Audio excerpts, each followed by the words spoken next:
Hey, I want to read you something right now. It's fucking crazy. My name is Chris Johnson, and most people have at least fucking seen social media, right? Even if you don't have a fucking social media page or a Facebook page or whatever the fuck, you at least understand the fucking concept of it. Most people, what they fucking do, they got pictures of themselves, pictures of their fucking kids, pictures of their fucking food, and if they're getting married, they get lame fucking pictures in front of a fence, making hearts with their fucking hands with their significant other, all this fucking shit that just makes me want to puke in your fucking soup. But that's common practice. That's standard operating procedure. If you go a little bit deeper, sometimes people have family members on there. Maybe they'll put their birthday on there. Maybe their education history, where they went to fucking high school, where they went to college. And sometimes people put their fucking jobs there as well. I stumbled across a Facebook page the other day. I don't remember how the fuck I got there. Like friend of a friend or some shit. And I don't know if I like recognized something or if they posted something that was so incredibly fucking stupid. That's probably what it was. They probably wrote something on a page that I thought, who the fuck would say something so goddamn dumb? I just needed to get a look at him. You ever go through that? You ever just want to get a look at him? You ever just fucking read something so fucking stupid?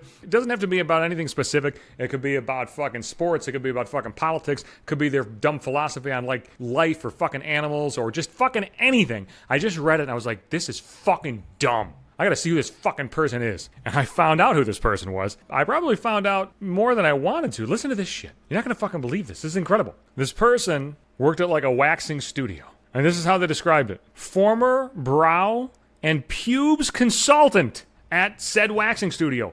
Pubes consultant? Get the fuck out of here. That's not a fucking thing, is it? Is that a fucking thing? Pube consultant? I've never heard that term before in my life. Hey, I used to be in a relationship. I used to be fucking married, and I was married to somebody who went to some of these fucking waxing studios a time or fucking two. She never fucking said to me when she was leaving, listen, honey, I gotta go to the pubes consultant. I gotta get this shit taken care of. And don't you just fucking go and say, like, wax my fucking crotch or some shit like that? Isn't that what it's called? Like a fucking Brazilian or a fucking Australian? Look, I know the fucking waxing terms, goddammit. I've never fucking heard anybody describe themselves as a fucking pubes consultant. I think that's bullshit. And then like furthermore, if you like read this person's intro, it says like, you know, eyebrow therapist, dancing machine, pubes consultant to all, pussy barber. Pussy barber? Listen, you ain't a fucking barber. Barber's like, you know, fucking, you go to a barber shop, you maybe cut like a design in your fucking head, maybe give you the little high top fade, give you a little bit of a fucking trim. When people go to fucking waxing studios, it's fucking scorched earth. And then nobody fucking walks into a waxing studio and says, can you give my pubes a little bit of a fucking trim? You know what I'm talking about? It just doesn't fucking happen. Nobody says that. Fucking pussy barber, what the fuck? I'm calling bullshit on pube specialist, fucking pubes consultant, whatever the fuck you call yourself. An eyebrow therapist? Look, a lot of people when they work at their jobs, they like to hype up what they do. They give themselves flashier fucking titles just to kind of make themselves seem more impressive. This is that to a fucking degree of which I've never fucking witnessed before. Like, you know, are you a garbage man? I'm a sanitation engineer, sir. Like in my line of work, I work in insurance. I fucking sell insurance. That's right. I sell insurance. Some people will be like, I'm a licensed insurance agent. No, I sit on a fucking phone all day and people call in and I fucking sell them policies for their fucking houses. I mean, am I licensed? Yes. But I'm also well aware of my place in the fucking world. I'm a spoke on that wheel and that motherfucker keeps on spinning. I'm not about to hype myself up. People did it in radio too. Like, are you a board operator? Do you run the board? Do you hit buttons? I'm a technical producer. You get paid the same amount as a board op? Yes, I do.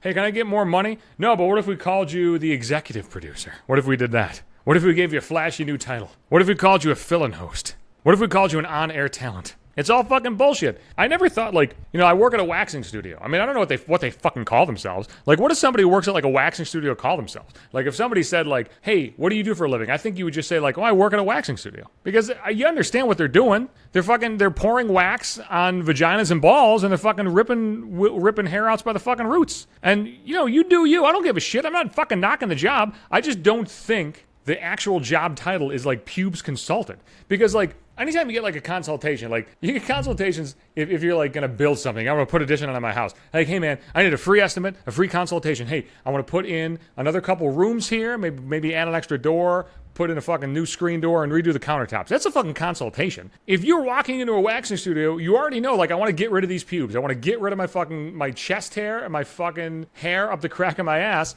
And you just basically say that, and I assume they take care of it for you. I've never set foot in a fucking waxing studio, but I'm just guessing that that's how it works. I don't think you have to have a consultation first. I was morbidly curious, and I kept, like, scrolling through like photos. I go down the fucking rabbit hole sometimes. I should be doing fucking anything of value, but instead, like, I just get caught in this fucking whirlpool and I just sink down to the fucking bottom, the depths of the fucking ocean, reading stupid people's Facebook posts. And there's like a picture of like a dude with like a really hairy back and hairy ass, and she's like, women don't like this shit. If you don't like stretch marks, we don't like this shit. Who the fuck said anything about stretch marks? What are you, a fucking stretch mark consultant now, goddammit? You stick to your fucking area of expertise. Pubes. And is ass hair considered pubes? I thought pubes were just like crotch hair. What the fuck are pubes? Now, come to think of it, you're the fucking pubes consultant. You tell me. I didn't think chest hair or like armpit hair was considered pubes. I always think when I hear the term pubes, I'm thinking, unzip your pants. The pubes are behind the zipper. That's what I think. And I'm right because this is my fucking podcast. But hey, you can correct me if I'm wrong. And you can catch me here every Sunday and Wednesday. That's when the new podcast episodes come out. I'm on Apple Podcast, Google Play, Spotify. Podbean is the host of the cast. You can go to the website, go to the app. Every fucking episode's there. You can find me on Twitter, Johnson Hates You. I'm on Instagram at maybe 5 minutes. And you don't have to fucking go anywhere if you're on Facebook. I'm going to put this fucker right in the timeline for you, goddammit. And if you have any podcast questions, I will be your podcast consultant.